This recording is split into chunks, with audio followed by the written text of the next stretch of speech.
Borussia Dortmund menang 2-0 atas St. Pauli dalam lanjutan Bundesliga 2024/2025. Dua gol dari Borussen dicetak Serhou Guirassy dan Karim Adeyemi. Hasil ini membuat Borussia Dortmund masih di peringkat 10 klasemen Liga Jerman dengan 35 poin. Sementara St. Pauli berada di peringkat 15 dengan 21 poin. Venezia kembali meredam tim papan atas Liga Italia 2024/2025. JIZ DKK kini menahan imbang Atalanta tanpa gol. Bagi Venezia, ini kali kedua mereka menahan tim kuat usai sebelumnya meredam Lazio 0-0.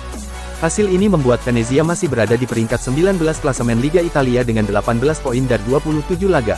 Sementara Atalanta masih di peringkat 3 dengan 55 poin. Napoli versus Inter Milan berakhir imbang 1-1. Si ular unggul dulu lewat Federico Di Marco sebelum Philippe Dilling menyelamatkan Il Partenopei dari kekalahan. Hasil ini membuat si ular masih di puncak klasemen dengan 88 poin. Mereka unggul satu angka dari Napoli di posisi kedua. Juara bertahan Bayer Leverkusen kembali meraup angka penuh. Bertandang ke markas Eintracht Frankfurt, Leverkusen menang mudah dengan skor akhir 4-1. 4 gol Leverkusen dicetak oleh Nathan Tella, Nordi Mukil, Patrick Schick, Alex Garcia.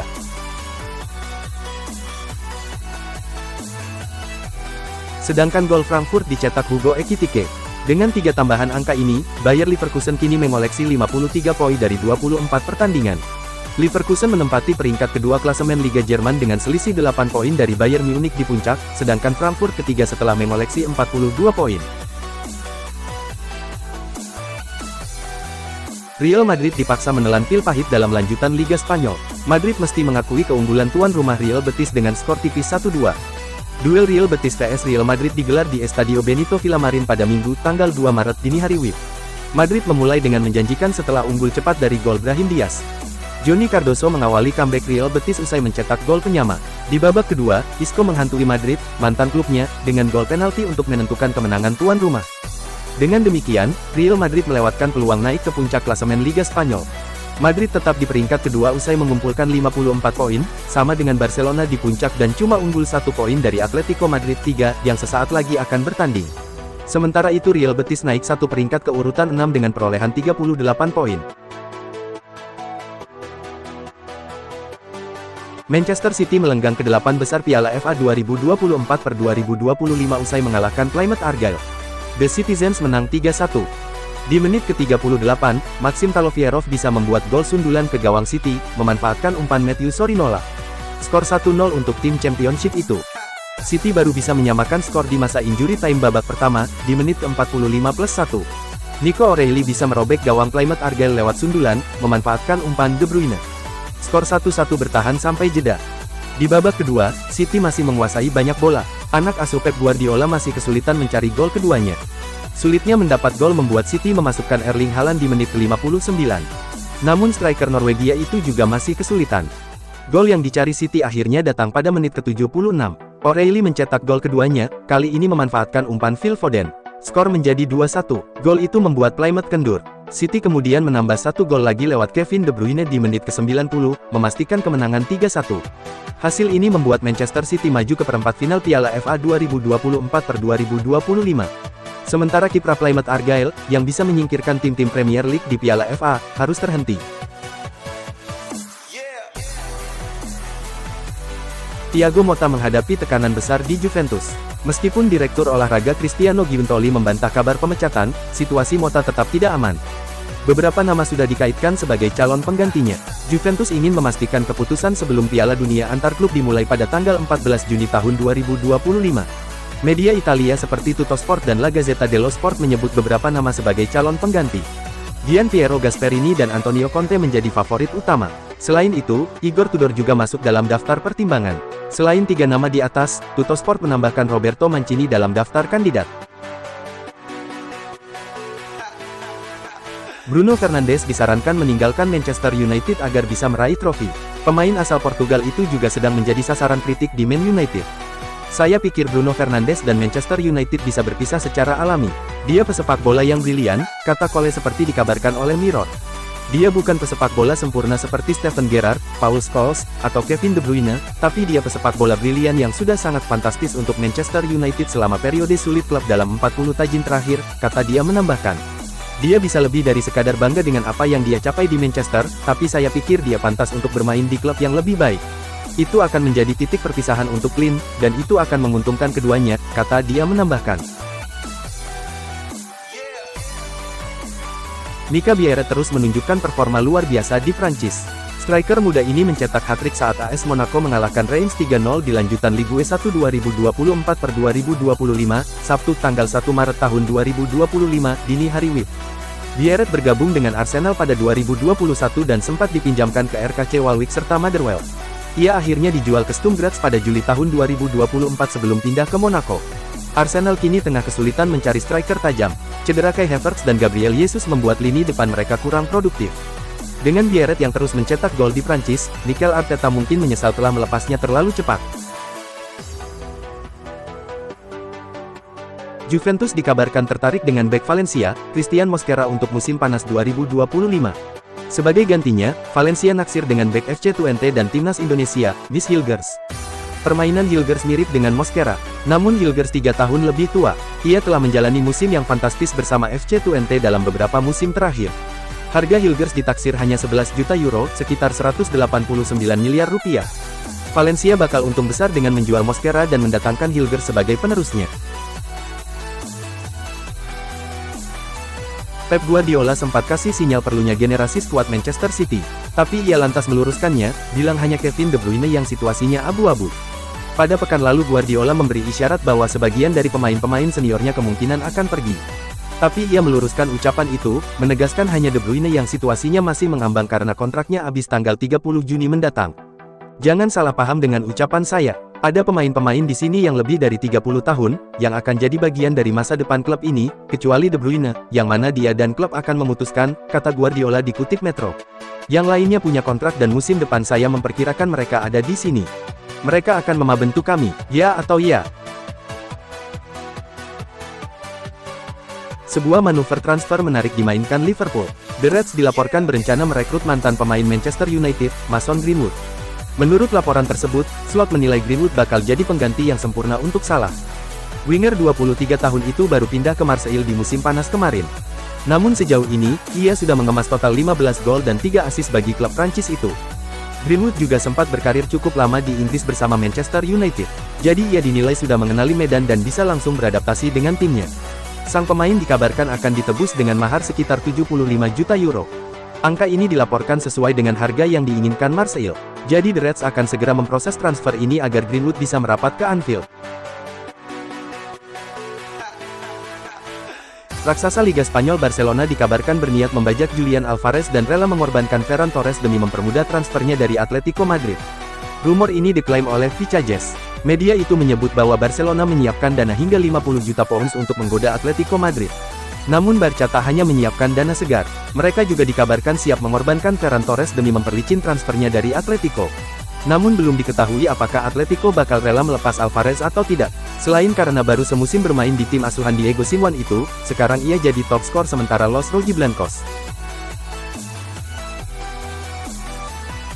Klub tajir asal Prancis, PSG, tiba-tiba dilaporkan tertarik memboyong Ibrahima Konate dari raksasa Premier League, Liverpool. Di saat masa depannya di Liverpool mulai menimbulkan tanda tanya, spekulasi soal masa depan Ibrahima Konate mulai muncul. Kini ada kabar ia diincar oleh PSG. Rumor ini berasal dari laporan The Times. Laporan itu mengklaim bahwa PSG ingin mempertebal tembok pertahanannya meski sudah punya 4 defender. Mereka adalah Marquinhos, Willian Pacho, Lucas Beraldo, dan Presnel Kimpembe. PSG sekarang disebut terus memantau situasi kontrak Konate di Liverpool.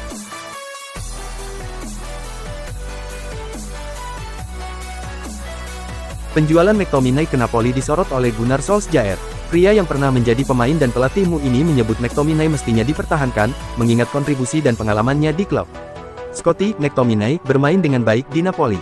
Saya kesal kami MU menjualnya karena dia penting musim lalu ketika ia terus muncul dengan gol-golnya, kata Solskjaer, dilansir dari Daily Mail. Hatinya dan pengetahuannya tentang budaya klub amat penting, pria yang kini melatih klub Turki, Besiktas, itu menegaskan. Liverpool merilis laporan keuangan mereka di musim 2023/2024. Laporan tersebut diumumkan kepada publik, Jumat tanggal 28 Februari tahun 2025. Dalam laporan itu disebutkan Liverpool meraih pemasukan komersial sebesar 308 juta pound (6,4 triliun rupiah). Angka tersebut naik 36 juta pound ketimbang musim sebelumnya. Liverpool meraup keuntungan dari penjualan tiket sebesar 102 juta pound (2,1 triliun rupiah). Pemasukan dari media menurun 36 juta pound menjadi 204 juta pound karena absen dari Liga Champions, sehingga tak dapat hak siar kompetisi elit Eropa itu. Pemasukan total yang dilaporkan mencapai 614 juta pound (12 8 triliun). Angka tersebut naik 20 juta pound daripada musim lalu. Untuk pengeluaran, Liverpool menghabiskan uang total 600 juta pound (12,5 triliun rupiah) selama setahun. Pengeluaran banyak terkuras untuk gaji pemain dan biaya-biaya lainnya yang berkaitan dengan klub.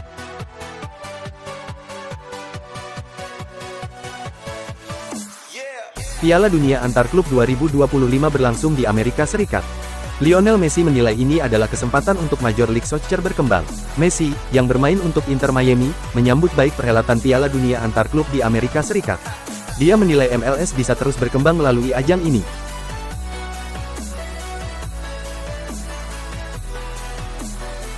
Pelatih AS Roma Claudio Ranieri melontarkan pujian tinggi buat Cesc Fabregas dan tim yang ditanganinya, Como.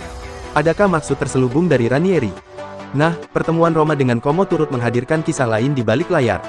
Sebab pelatih Como Cesc Fabregas dirumorkan jadi salah satu calon pengganti Ranieri, yang kontraknya memang cuma sampai akhir musim ini. Ranieri mengelak kalau sudah memantau Fabregas dan mulai membuka kontak. Ia mengaku belum menghubungi siapapun karena masih fokus memoles Roma. Marcus Rashford diklaim sudah membuat keputusan soal masa depannya di Manchester United meski ia baru saja gabung dengan Aston Villa. Akan tetapi kini ada perkembangan terbaru soal masa depan Marcus Rashford. Rumornya, ia disebut sudah membuat keputusan terkait langkah yang akan ia ambil pada musim panas 2025 nanti. Rashford disebut telah memutuskan untuk bertahan di Aston Villa dan ogah balik ke Manchester United. Rumor ini diklaim oleh The Sun. Rashford berharap bisa pindah permanen ke Villa, sebab ia ingin terus bekerja di bawah asuhan Unai Emery. Laporan itu menyebut bahwa Rashford telah mengaku pada teman-teman terdekatnya bahwa ia telah bangkit di bawah asuhan Emery. Ia yakin pelatih asal Spanyol itu juga bisa membangkitkan lagi kariernya di level internasional.